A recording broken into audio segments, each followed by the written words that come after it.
Bahasa daerah dan sastra telah menjadi bagian penting dalam era otonomi khusus Papua. Hal ini sebagai konsekuensi logis atas pengakuan hak-hak daerah, termasuk pengakuan dan penghormatan terhadap bahasa daerah dan sastra. Wilayah Papua memiliki bahasa, sastra, dan suku bangsa terbanyak di Indonesia. Menurut data Badan Pengembangan dan Pembinaan Bahasa, jumlah bahasa daerah di Indonesia sekitar 718 bahasa. Sebanyak 428 bahasa berada di tanah Papua. Undang-Undang Republik Indonesia Nomor 2 Tahun 2021 tentang perubahan kedua atas Undang-Undang Nomor 21 Tahun 2001 tentang otonomi khusus bagi Provinsi Papua hadir sebagai jaminan atas kekhawatiran akan punahnya bahasa daerah. Sejalan dengan implementasi kebijakan otonomi khusus tersebut, pemerintah melakukan upaya peningkatan pelestarian bahasa daerah. Dalam hal ini, mendorong kesadaran masyarakat di daerahnya masing-masing untuk mempertahankan, memelihara, dan mengembangkan bahasa daerahnya berdasarkan amanat undang-undang dengan menjunjung tinggi nilai-nilai jati diri masyarakat Papua. Merdeka Belajar episode 17, revitalisasi bahasa daerah yang telah digulirkan oleh Menteri Pendidikan, Kebudayaan, Riset, dan Teknologi pada bulan Februari 2022 perlu didukung oleh pemerintah pusat dan pemerintah daerah. Oleh karena itu, semua pemangku kepentingan harus memberikan perhatian dan mendorong program tersebut. Pada tahun 2023, Balai Bahasa Provinsi Papua merevitalisasi 9 bahasa yang ada di tanah Papua. Adapun bahasa yang dimaksud adalah bahasa Sentani, bahasa Tobati, bahasa Marin, bahasa Biakwok atau Biawak, bahasa Sobek, bahasa Biak, bahasa Komoro, bahasa Moi, dan bahasa Hatam. Kegiatan revitalisasi bahasa terbagi menjadi 3 tahapan, yaitu tahap survei dan koordinasi, tahap pembelajaran atau pelatihan, dan tahap pertunjukan. Rapat koordinasi dengan pemerintah daerah dalam rangka implementasi pelindungan bahasa daerah di Provinsi Papua tahun 2023 merupakan bagian dari tahapan revitalisasi bahasa daerah. Tujuannya untuk melakukan advokasi kepada pemerintah daerah untuk melindungi bahasa daerah di wilayahnya masing-masing. Kegiatan ini dilaksanakan di Aimas Hotel and Convention Center pada tanggal 13 sampai dengan 17 Maret 2023. Kegiatan ini dibuka secara resmi oleh Asisten 3 Bidang Administrasi Umum Setda Provinsi Papua Barat Daya, Dr. Anda Atika Rafika, MSI. Kegiatan ini juga menjadi momentum peluncuran bahan ajar muatan lokal bahasa Moi.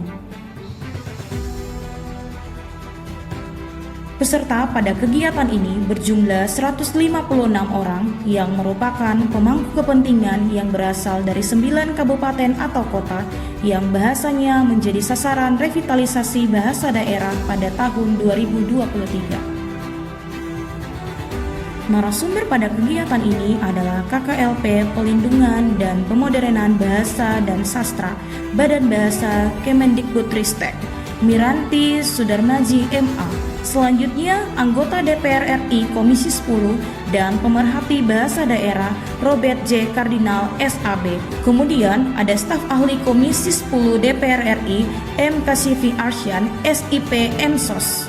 Dan terakhir adalah staf ahli Bupati Sorong bidang Humas Luther Salamala SPD MPA. Tidak hanya itu, Kepala Balai Bahasa Provinsi Papua juga melakukan rapat terbatas bersama tim revitalisasi bahasa daerah bersama dengan pemangku kepentingan yang hadir guna membicarakan kegiatan revitalisasi bahasa daerah yang akan dilakukan di 9 kabupaten atau kota di tanah Papua Kegiatan ini ditutup dengan penandatanganan komitmen bersama revitalisasi bahasa daerah. Jadi hari ini saya hadir di sini mewakili pejabat Bupati Sorong, memberikan kata sambutan sekaligus selamat datang kepada para peserta rapat koordinasi revitalisasi bahasa daerah tahun 2023 di Kabupaten Sorong. Kepada para bupati atau yang mewakili dari kabupaten yang ada dari Papua maupun Provinsi Papua Barat dan sekarang ini Provinsi Papua Barat Daya. Di sini kami sebagai pimpinan daerah terutama sangat berterima kasih ya kepada Kementerian Pendidikan dan Teknologi di Jakarta lewat Balai Bahasanya yang sudah hadir dengan Balai Bahasa dari Provinsi Papua yang hadir di sini, dan bagi saya bahasa ini menunjukkan jati diri dari kita. Jadi bahasa ibu ini memperkaya bahasa secara bahasa Indonesia. Jadi bahasa Indonesia itu mempertemukan kita seluruhnya. Juga jangan lupa bahasa ibu juga adalah budaya dari masing-masing daerah, itu kita tahankan, lestarikan kembali. Terus, kami sangat jempol kepada Kementerian Teknologi ya Jakarta kan mendukung ini sehingga bahasa ini tetap dikembangkan, dan kami sudah mendukung dalam arti kami sudah siapkan bahan-bahan ajarnya walaupun secara ini nanti ada tim yang kita buat sehingga baik bahasa Muikilim ini bisa berada di 4 kabupaten: Kabupaten Sorong, Kota Sorong, Kabupaten Tambrau, dan Kabupaten Raja Ampat. Pesan saya lestarikan bahasa ibu, karena bahasa ibu adalah yang memperandakan kalian, membesarkan kalian, dan lestarikan mereka. Jangan lupa bahasa ibu mendukung untuk bahasa secara nasional bahasa Indonesia.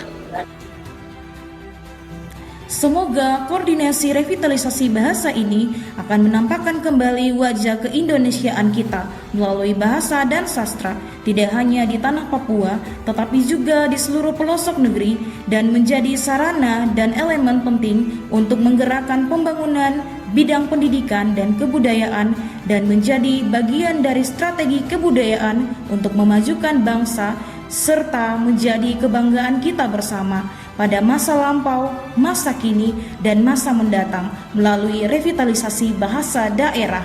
Utamakan bahasa Indonesia, lestarikan bahasa daerah, kuasai bahasa asing. Salam literasi.